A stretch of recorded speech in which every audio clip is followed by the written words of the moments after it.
Note ಬಂದಿ ಮಾಡಿದ್ರು, ಮಾಡಿ ನಾನು ದೇಶಕ್ಕೆ ಉದ್ಧಾರ ಮಾಡ್ತೀನಿ ಅಂತ ಹೇಳಿ ಎಲ್ಲಿ ಬಡವರ ಸಂಸಾರಗಳನ್ನ ಹಾಳು ಮಾಡಿದ್ರು. ಇಂಥವ ಅನೇಕ ವಿಚಾರಗಳಿವೆ. ನಾ ಎಲ್ಲನೂ ಕೂಡ ಈ ಸಂದರ್ಭದಲ್ಲಿ ಹೇಳಕ್ ಹೋಗೋದಿಲ್ಲ. ಆದರೆ ನಮ್ಮ ಸರ್ಕಾರ ಏನು ಗ್ಯಾರಂಟಿಯನ್ನ ಹೇಳಿತ್ತೋ, ಚುನಾವಣೆಯಲ್ಲಿ ನಾವು ಏನು ವಾಗ್ದಾನ ಮಾಡಿದ್ದೇವೆ, ಮತ್ತು ವಿಶೇಷವಾಗಿ ರಾಹುಲ್ ಗಾಂಧಿ ಅವರು, ಪ್ರಿಯಾಂಕಾ ಗಾಂಧಿ ಅವರು ಇಲ್ಲಿ ಬಂದು ಪ್ರತಿ ಒಂದು ಗ್ಯಾರಂಟಿ ಬಗ್ಗೆ ಬಹಿರಂಗವಾಗಿ ಅವರು ಹೇಳಿದ್ರು. ಅದನ್ನ ಇವತ್ತು ಕರ್ನಾಟಕ ಸರ್ಕಾರ ಇಂಪ್ಲಿಮೆಂಟ್ ಮಾಡಿದೆ, ಅನುಷ್ಠಾನದಲ್ಲಿ ತಂದಿದೆ. ಇದು ಬಹಳ ದೊಡ್ಡ ಸಾಧನೆ ನಮ್ಮದಾಗಿದೆ. ಅದಕ್ಕಾಗಿ ನಾವೆಲ್ಲರೂ ಕೂಡ ಮೆಚ್ಚಲೇಬೇಕು. ಮತ್ತು ಇನ್ನೊಂದು ವಿಶೇಷವಾಗಿ ನಾವು ನೋಡ್ತಕ್ಕಂಥದ್ದು, ಈಗ ದೇಶದಲ್ಲಿ ಅನೇಕ ಘಟನೆಗಳು ನಡೆದಿವೆ. ಅದರಲ್ಲಿ ವಿಶೇಷವಾದಂಥದ್ದು ನಿಮ್ಗೆಲ್ಲ ಗೊತ್ತಿದೆ. ಮೊನ್ನೆ ಪಹಲ್ಗಾಂವ್ನಲ್ಲಿ ಒಂದು ದೊಡ್ಡ ಘಟನೆ ನಡೀತು. ಆ ಪಹಲ್ಗಾಂವ್ನಲ್ಲಿ 26 ಜನರದ ಕೊಲೆ ಆಯ್ತು. ಯಾಕೆ ಕೊಲೆ ಆಯ್ತು? ಯಾಕಂದ್ರೆ ಮೋದಿ ಸರ್ಕಾರ ಅಲ್ಲಿ ಸೆಕ್ಯೂರಿಟಿ ಕೊಟ್ಟಿಲ್ಲ. ಯಾರು ಟೂರಿಸ್ಟ್ ಹೋಗಿದ್ರು, ಅಲ್ಲಿ ಯಾರು ನೋಡಕ್ ಹೋಗಿದ್ರು, ಅವರಿಗೆ ಪೊಲೀಸ್ ಸೆಕ್ಯೂರಿಟಿ ಆಗಲಿ, ಬಾರ್ಡರ್ ಫೋರ್ಸ್ ಆಗಲಿ, ಅಥವಾ ಅಲ್ಲಿ ಮಿಲಿಟರಿ ಆಗಲಿ ಅವರಿಗೆ ಸಹಾಯ ಮಾಡಲಿಲ್ಲ. ಅದಕ್ಕಾಗಿ 26 ಜನ ಕೊಲೆ ಅಲ್ಲಿ ಆಯ್ತು. ಆದ್ರೂ ಮೋದಿ ಒಂದು ಮಾತಾಡ್ಲಿಲ್ಲ ಅದ್ರ ಬಗ್ಗೆ. ಮೋದಿ ಬರೇ ತನ್ಗೇನು ಹೇಳಬೇಕು ಅದನ್ನ ಹೇಳ್ಕೊಂಡು ಹೋದ್ರು. ಮತ್ ನಾನು ಒಂದು ಮಾತನ್ನ ಹೇಳಿದ್ದೇನೆ, ಇನ್ನೂವರೆಗೆ ಅದರ ಉತ್ತರವನ್ನ ಬಂದಿಲ್ಲ. ಮೋದಿ ಅವರು 17ನೇ ತಾರೀಕು ಕಾಶ್ಮೀರ್ಗೆ ಹೋಗೋರಿದ್ರು.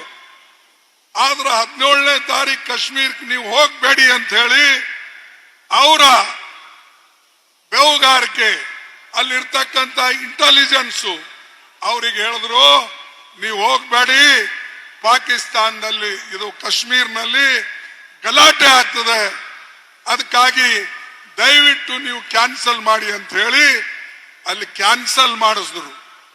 ಇದು ನಿಮಗೆ ಗೊತ್ತಿದ್ದಾಗ 17ನೇ ತಾರೀಕು ನೀವು ಕಾಶ್ಮೀರ್ಗೆ ಹೋಗ್ತಕ್ಕಂಥ ಪ್ರೋಗ್ರಾಮವನ್ನ ಕ್ಯಾನ್ಸಲ್ ಮಾಡುವಾಗ ನೀವು ಯಾಕೆ ಈ ಟೂರಿಸ್ಟ್ ಅನ್ನ ಪೊಲೀಸರ ಮುಖಾಂತರ ಯಾಕೆ ಹೇಳಲಿಲ್ಲ?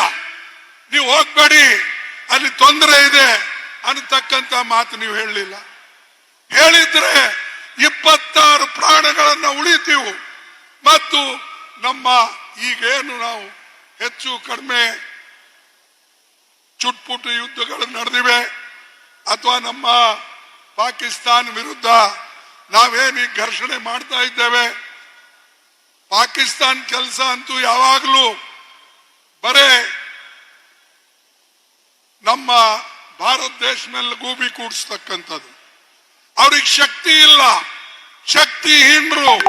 ಇವತ್ತು ಚೈನಾದಿಂದ ಸಪೋರ್ಟ್ ತಗೊಂಡು ಅವರು ನಮ್ಮ ಮೇಲೆ ದಾಳಿ ಮಾಡತಕ್ಕಂತ ಪ್ರಯತ್ನವನ್ನ ಮಾಡಿದ್ದಾರೆ.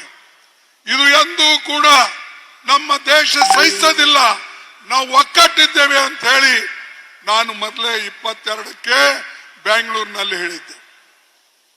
22ಕ್ಕೆ ನಾ ಬೆಂಗಳೂರಿನಲ್ಲಿ ಹೇಳಿ ಇಡೀ ದೇಶ ಒಕ್ಕಟ್ಟಾಗಿ ಸರ್ಕಾರಕ್ಕೆ ನಾವು ಬೆಂಬಲ ನೀಡಬೇಕು.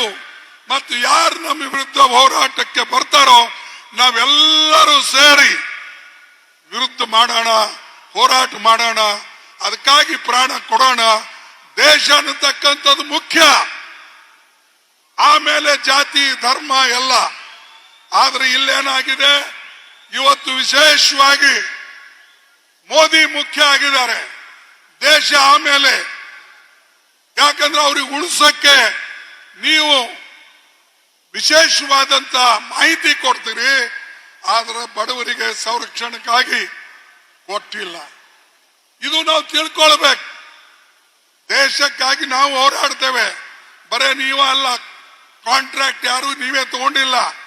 ಈ ದೇಶಕ್ಕಾಗಿ ಇಂದಿರಾ ಗಾಂಧಿ ಅವರು ತನ್ನ ಪ್ರಾಣ ಕೊಟ್ಟಿದ್ದಾರೆ, ರಾಜೀವ್ ಗಾಂಧಿ ಅವರು ತನ್ನ ಪ್ರಾಣವನ್ನು ಕೊಟ್ಟಿದ್ದಾರೆ.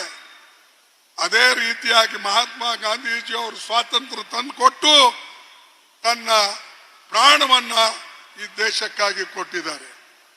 ಅಂತ ಪಕ್ಷ ನಮ್ಮ ಕಾಂಗ್ರೆಸ್ ಪಕ್ಷ.